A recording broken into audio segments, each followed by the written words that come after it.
OK. Donc, des idées tirées de la veille avec Digo. Là, je ne vais pas vous montrer le résultat et le processus. Je n'ai pas participé personnellement à la veille Digo.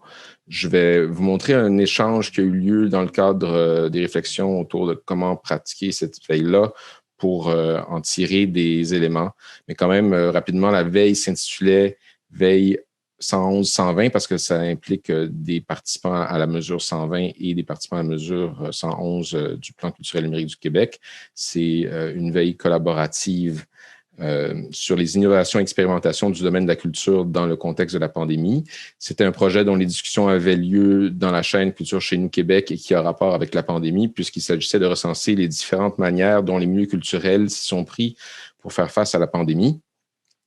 Il s'agissait donc plus directement encore d'une veille également collaborative par rapport à Culture chez nous Québec, où il s'agissait simplement de recenser les initiatives. Mais elle était aussi en soi une expérimentation de la veille avec des mots-clés convenus pour dénommer les différents types de solutions. Alors, si on veut y aller, je vous implore d'être un petit peu patient.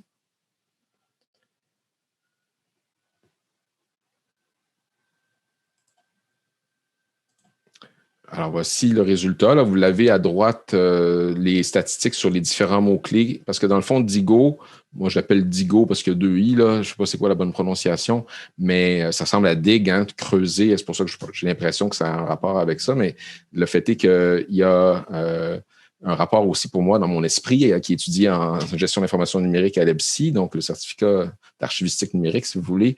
On utilisait à l'époque Delicious, qui était un moyen d'agréger les liens en rapport avec des mots-clés. Donc, je fais un peu le lien, c'est un agrégateur de liens en rapport avec des tags, des étiquettes. Par conséquent, je vais juste vous attirer votre attention sur le fait que, on a les ADN qui ont participé ici, dont Larissa Cristoforo, Gisèle N., Valérie Saint-Jean-Larouche et d'autres qu'on ne voit pas. Et ici, c'est Clément Laberge qui était le coordonnateur de la mesure 111 à l'époque et qui a donc bien voulu collaborer avec les membres en particulier du comité de liaison avec la mesure 111 du chantier culture des données. J'ai l'impression que c'est par eux que l'initiative a été démarrée, mais vous pouvez me détromper. Et si on cherche... par exemple, art de la scène, là, on voit que c'est surtout Johanna Neto-Costa qui était responsable du secteur du théâtre et qui a trouvé des liens en rapport avec des sujets plus larges que simplement le théâtre, Festival Fringe et autres. Mais des fois, on voit que c'est quand même les membres de la mesure 111 qui sont les plus actifs par rapport à différents sujets. Donc, ça n'a pas été une veille dans laquelle les ADN se sont impliqués tellement à fond, j'ai l'impression, là, encore à quelques exceptions près. Et c'était quand même time-consuming parce qu'il fallait trouver des articles qui nous amenaient des innovations d'une certaine façon, mais c'était des fois dans la presse ou les journaux, mais des fois, c'était des choses plus nichées qui nous amenaient des initiatives comme, bon, là, c'est le CECAM lui-même. Alors, j'imagine que... est-ce que c'est Isabelle Lheureux, ça, Milieb? Non. Ouais, non, parce que Milieb, là, c'est la personne qui a le plus contribué, même plus que Clément Laberge. Donc, c'est intéressant de voir qu'il y a des gens qui étaient vraiment motivés quand même. Donc, je sors de là. Je laisse explorer. Je vais vous envoyer le lien. Oui, Isabelle, tu as une bonne idée de partager dans le chat si vous voulez y aller. Mais continuez de m'écouter pareil, là. je vais quand même repartager mon écran de la présentation.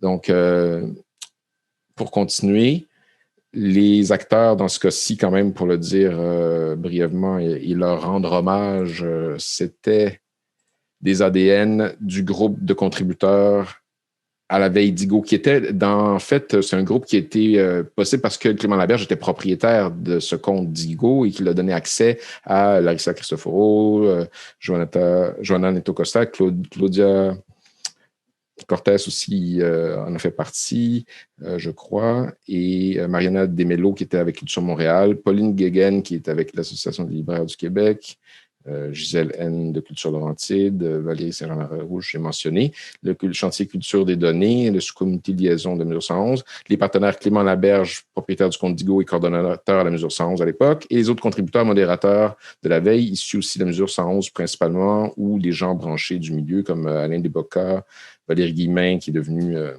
la coordonnatrice du réseau, Miliel, en fait, c'est inconnu magicien ou magicienne, et Viet Chao et Emma Gros. Bref, bravo à tous ceux qui ont fait ça, mais je ne sais pas qu'est-ce qui va suivre, s'il y a eu des suites par contre.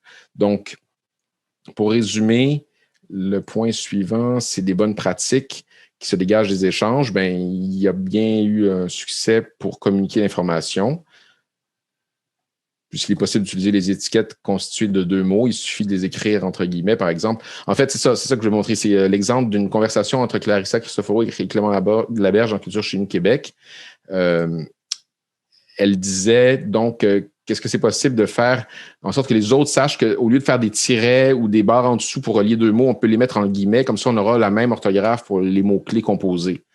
Et là, il a dit, je pourrais l'envoyer le message à tout le monde, mais ça serait peut-être bien de commencer à écrire un petit guide pour faire que tout le monde le sache si jamais des gens se joignent et non pas qu'on soit obligé de recommuniquer l'information à chaque fois que des nouveaux se joignent à la veille.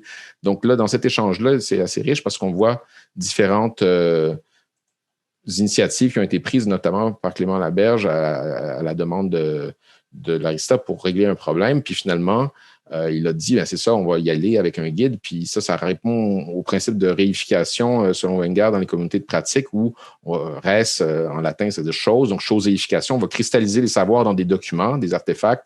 C'est plate, mais c'est nécessaire pour que le transfert de connaissances se fasse. Donc, je vous invite à aller voir mon billet sur les communautés de pratique sur le site de la Fédé. Et déléguer pour décentraliser, donc pour augmenter le niveau d'engagement des personnes qui s'impliquent, parce que des fois, il y a des gens qui restent en périphérie d'une veille, mais là, Clément Laberge donne à l'ADN le statut de modératrice.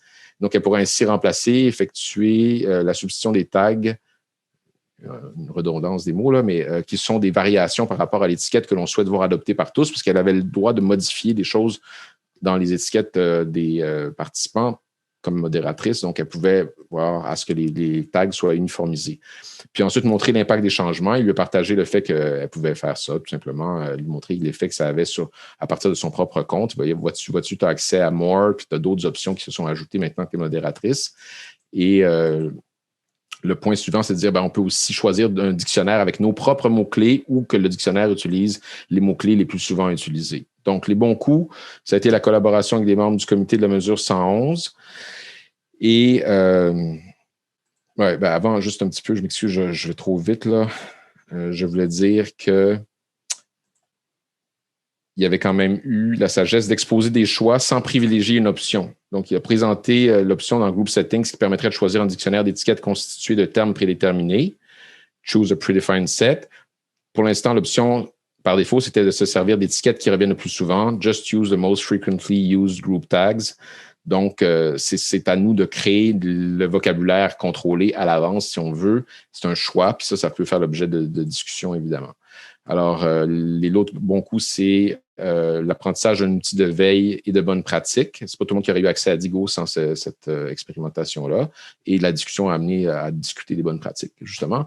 Et les conditions de succès, il fallait qu'il y ait quelqu'un qui ait un compte Digo, qui soit prêt à inclure les ADN et les autres pour faire un groupe qui veille. Et puis, il fallait la motivation liée au caractère exceptionnel de la situation et d'une durée limitée pour qu'on s'investisse dans une veille comme ça pour ne pas manquer des choses éclairantes sur comment passer à travers la pandémie quand on est dans le milieu de la culture et que tout est fermé et qu'on ne peut plus pratiquer notre art. Donc, ce qui a manqué, c'est encore la suite, une continuation, la diffusion des connaissances et des communications qui n'ont pas nécessairement été jusqu'au public, d'après ce que j'ai compris pour l'instant, mais c'est peut-être à venir. Voilà. Merci.